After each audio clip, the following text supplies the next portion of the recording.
now on Denver 7 News at 5. Making progress. Fire crews finally getting a break today while working to put out the 37E fire. But people living nearby are still on edge.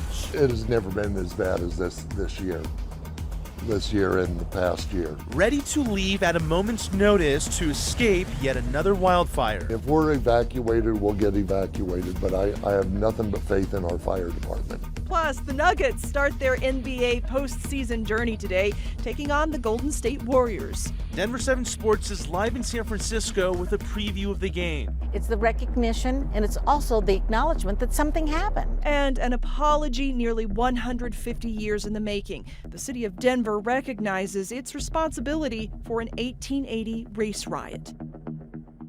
We start out tonight with breaking news. I70 closed in both directions on the western slope. Right now we are hearing this is near Glenwood Springs. We have a live look right now just outside Glenwood. We are seeing some traffic. We're getting an update on that status of that shutdown right now, but we are hearing that it is still closed. All right, take a close look here. These are pictures from mile marker 137 taken by Colorado State Patrol, and you can see the large plumes of smoke up in the air. CSP says there is no estimated time for I-70 to reopen. They recommend taking Highway 131 up to Highway 40 and then to Highway 13 if you need to pass that section. And we have some good news tonight on that fire burning north of town, north of the town of Lyons. All mandatory evacuations from the 37E fire have now been downgraded. They are now voluntary evacuations, so that is progress. This fire started burning yesterday afternoon near the town of Lyons around the Larimer and Boulder County lines. Now officials say the fire is holding right now at 114 acres and it is now 40% contained.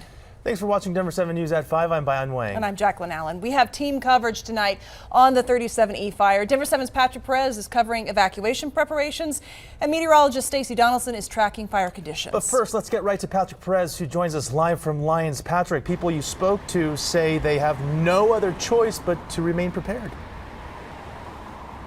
Yeah, the people I've spoken with today, Bayan, tell me that this has become part of their daily life to be prepared for a possible wildfire and maybe even being evacuated. And because of how often these wildfires appear to be happening, they don't want to take any chances.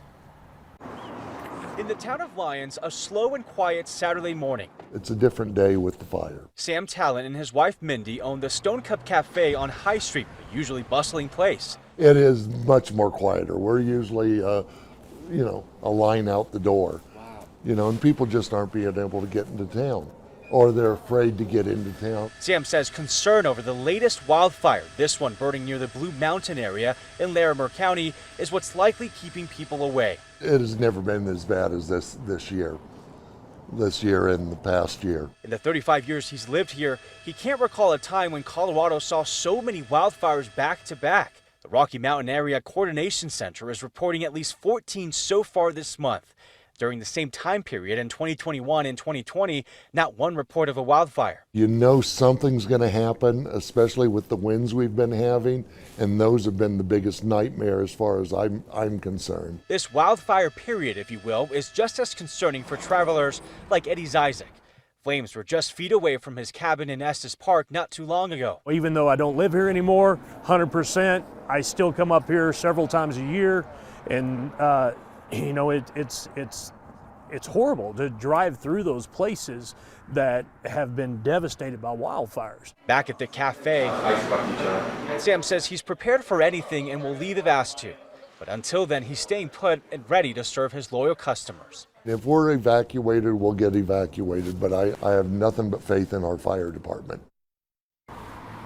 And as we mentioned earlier, all of these mandatory evacuations are no longer in place. Instead, they have been replaced with voluntary evacuations. That means if you live in one of these zones, you can come back home. You just have to be mindful and keep an eye on any sort of notices about having to evacuate once again. But hopefully that will no longer be the case. For now, we're live in Lyons. I'm Patrick Perez, Denver 7. Glad to hear people get to go back home. Thank you, Patrick. And continuing our team coverage with meteorologist Stacy Donaldson tracking these dry, windy conditions. Yeah, Stacy, conditions are a little better near the 37E fire, but winds are still very strong out east. They really are, and we still have red flag warnings that have been issued for tomorrow tomorrow that include the Front Range and down into southern Colorado. We're keeping a close eye on all of these areas because that high fire danger is going to be an issue tomorrow, and it does include Denver from Centennial up toward Thornton and Brighton and all across the eastern plains. As for those winds today, we've had 47-mile-an-hour winds at Monument Hill, 46 in Lyman, all the way to DIA at 29-mile-an-hour gusts.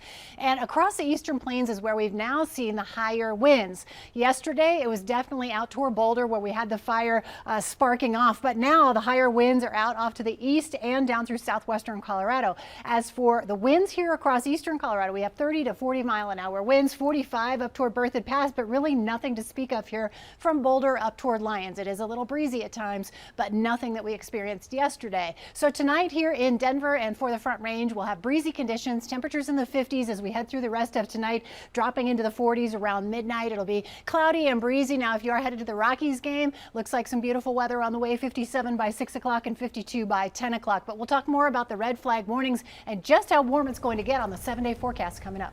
All right, thanks so much, Stacey. Tonight is the night, game 1 of the Nuggets playoff series against the Golden State Warriors. Go Nuggets. All right, Denver 7 Sports Director Lionel Bienvenu joins us now with a preview of the big matchup. Hey, Lionel. Hey, yeah, the matchup would be so much better if Jamal Murray and Michael Porter Jr. were healthy and playing, and Steph Curry was not playing. But this is the reality the Nuggets are dealing with. Curry is a go tonight, and the rest of the Nuggets, not named Jokic, have got to step up their game to another level. The 3-seed Warriors have home court advantage in this series, but the Nuggets don't fear playing on the road. They set a franchise record with 25 wins on the road this season. They won 2 games there at Chase Center, winning the season series over the Warriors 3-1. Nuggets head coach Michael Malone says the Nuggets know they can get it done on the road and at the Chase Center. And that is where we find sports anchor Nick Rothschild live in San Francisco for Game 1. Nick? Yeah, Lionel, they're a confident bunch, and just keep in mind, okay, yes, Steph Curry's returning to action, but the Nuggets have the best player on the court, and that is Nikola Jokic, the soon-to-be 2-time MVP. But look, the crowd here at the Chase Center is going to be a factor, and they're going to be wearing these lovely T-shirts that say on the front of them, gold-blooded. Okay, yeah, like championships just run through their veins, like it's their God-given right to move on to the second round past the Nuggets. And you know what I say to that? I say kick rocks, T-shirt. The Nuggets have earned their spot here, and they're going to give the Warriors a run for their money. However, earlier this week, I did ask Jeff Green about what the atmosphere will be like here at the Chase Center. Take a listen. What do you think? I'm pretty sure that their crowd is going to be ready. They're going to be amped. They're going to be ready for the playoffs, especially given the last couple of years. I'm pretty sure they're going to fill up the arena and be ready. This series will come down to the more disciplined team. Who makes the fewest mistakes? Game plan, personnel. The devil is truly in the details, and that's going to be a really important part of trying to compete and win this series. Yeah, attention to detail, don't foul jump shooters, and force Steph Curry off the three-point line. Those are some of the key things the Nuggets need to do to upset the Warriors, but there is one player that needs to step up and have a big game if the Nuggets are going to pull off that upset, and his name is not Nikola Jokic. We'll talk about him coming up a little later on. Lionel? All right, Nick, I'm guessing Bones, maybe? Well, we'll find out soon. We'll be back with more later on Game 1 coming up in sports. We'll hear more from Michael Malone. He's holding a pregame press conference right now. So, Jacqueline Bayan, we'll see you later. Let's go back to you for now. All right, thanks so much, Lionel. Looking forward to it. We'll have more on Nuggets coming up in our second half hour, including, as Lionel was talking about, a look at fans here in Denver getting ready to watch the game. Very exciting. All right, if you're feeling more like football, make sure to tune in to Denver 7 this Thursday at 8 p.m. We're taking a look at the life of Broncos legendary safety Steve Atwater in our 2-hour special, Steve Atwater, Road to Canton. All right, switching gears now, the Adams County Sheriff's Office, their bomb squad responded to what they call a possible improvised explosive this afternoon. It happened in Watkins near East Colfax and Watkins Road. Deputies say they rendered the device safe and arrested 2 people on warrants and other charges. This is the damage left behind after Denver police tried to stop a stolen car and say the driver instead plowed into their squad car and took off. DPD tells us they spotted the car near East Colfax in Quebec around 4:30 yesterday. The driver took off, crashed into another car, did some property damage, and then hit their squad car. And we're told 2 DPD officers were hurt, only minor injuries. But that driver did get away. Oh, very scary. All right, the city of Denver made a formal apology today for its role in an 1880 anti-Chinese riot. The riot happened on Boise Street between 15th and 17th, right in an alley where Chinatown once stood. On Halloween night in 1880, a white mob descended on the alley, damaging Chinese-owned businesses and even killing a man. Today, city leaders acknowledged that the city played a role in discrimination and that the city did not step up to protect Chinese residents. This is an important event for us. It's the recognition and it's also the acknowledgement that something happened.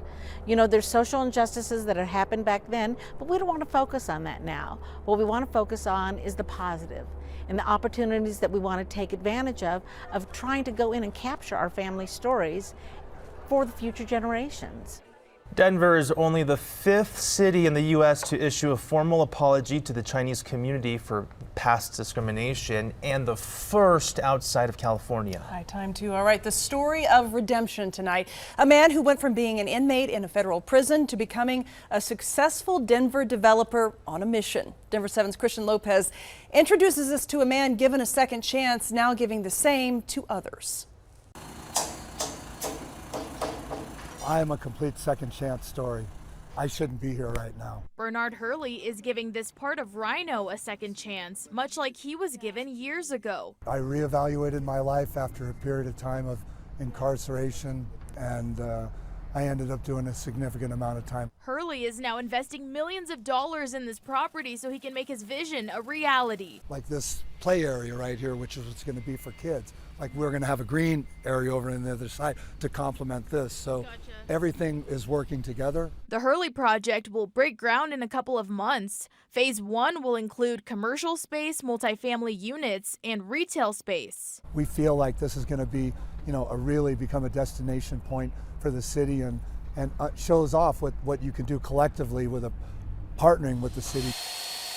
Hurley says he plans to do development a lot differently, and this means hiring as many people from marginalized communities as possible to work on his project. And since he was given a second chance, he wants to pay that forward by also hiring people who have previously been incarcerated. It's forgiveness, it's restoration, it's second chances, it's just all these things working together as a community, making people feel like they're a part of the community and not ostracizing them. He hopes more than anything to be able to show others that you have the power to build your own future. It shows what's possible and to encourage other people to show that you can overcome some of these really hard hurdles in your life as long as you just keep working and work hard. Reporting in Denver, I'm Christian Lopez, Denver 7. What an inspiration. All right, Coloradans are marking Passover tonight with a special nod to what's happening in Ukraine.